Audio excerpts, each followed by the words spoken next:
So Hope Betterman is well, first of all, I watched the Croods when my kids were little all the time. And I like all the time. And so when they asked me to join the cast, I was so excited because it's been like a staple in our household for years and years. So I was so excited to join. And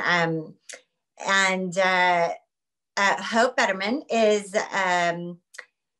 she's a little tightly wound, and she is matriarch of the Bettermans, and she prides herself on knowing everything, including what's best for her daughter, Dawn.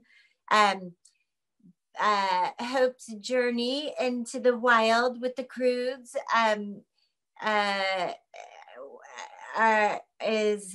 shows that she's, kind of built walls around to like protect her family from the outside world, but then she realizes that those walls are kind of creating distance within her family. And so that's what she learns from the Croods. She learns how to, knock down those walls, and it allows the family to be closer. She kind of sees the Croods as cave people initially, and simple. But then she, through, getting to know them and also having no other choice, she is able to embrace her more primal side and create, like tighter bonds with her family and the Croods. I mean, having daughters and then, I'll just keep it at that. Having daughters and watching this movie, I cried at the end. I love the fact that all the women come together, and my daughters loved that idea too. Like, it's such a it's such a nice way. It was such a nice way to end the movie. Yeah, so I love the female empowerment part of it. And, they're being challenged. Are they able to keep the family together? When they're tempted by, these people who seem to have a much better situation than them.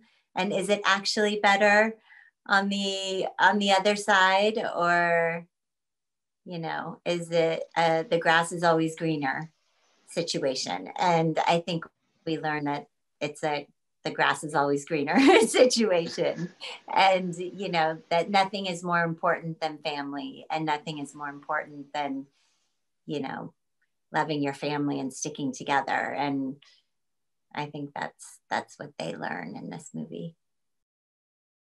What's so funny is I was trying to remember when we started this, and I think it was about 5 years ago. Is that right? I don't know who would know the answer to that, but it was so long ago, and honestly, I can't remember.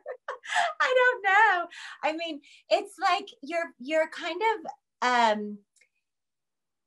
I love doing animated movies, and I love working with super creative directors of animated movies. And this was one of those situations where we just kind of found the tone of it. I think it is what it is in the character, but we found all of the little nuances, and we found all of the, the energy and the tone and you find that by doing it.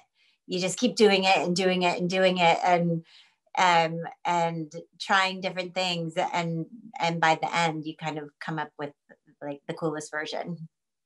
Is usually how it works, unless you're not lucky. It doesn't come out good, but in this case it did.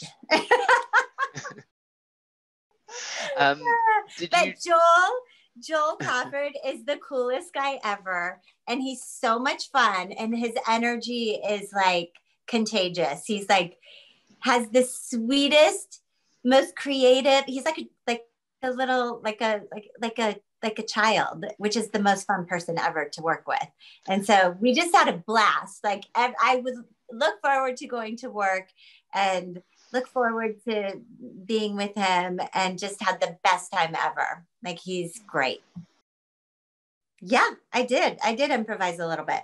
Um, uh, yes, and that's always super fun. But it like we took a lot of time finding the character, and then it becomes once you know the character, you can kind of just riff and have fun and do whatever. But they also have it's written really well. But we did improvise a little bit, yeah. No, sadly, no. That would have been so much fun to work with Peter Dinklage. Um, but no, I didn't. Just Joel, and but that was good enough. Like that was really fun. But yeah, I usually I don't. I'm trying to think. I don't think I've ever. But oh, maybe I did once with Jeff Garland for I'm not sure. I can't even remember what it was, but that was fun. It is fun to get the actors in there together. They should do that more often.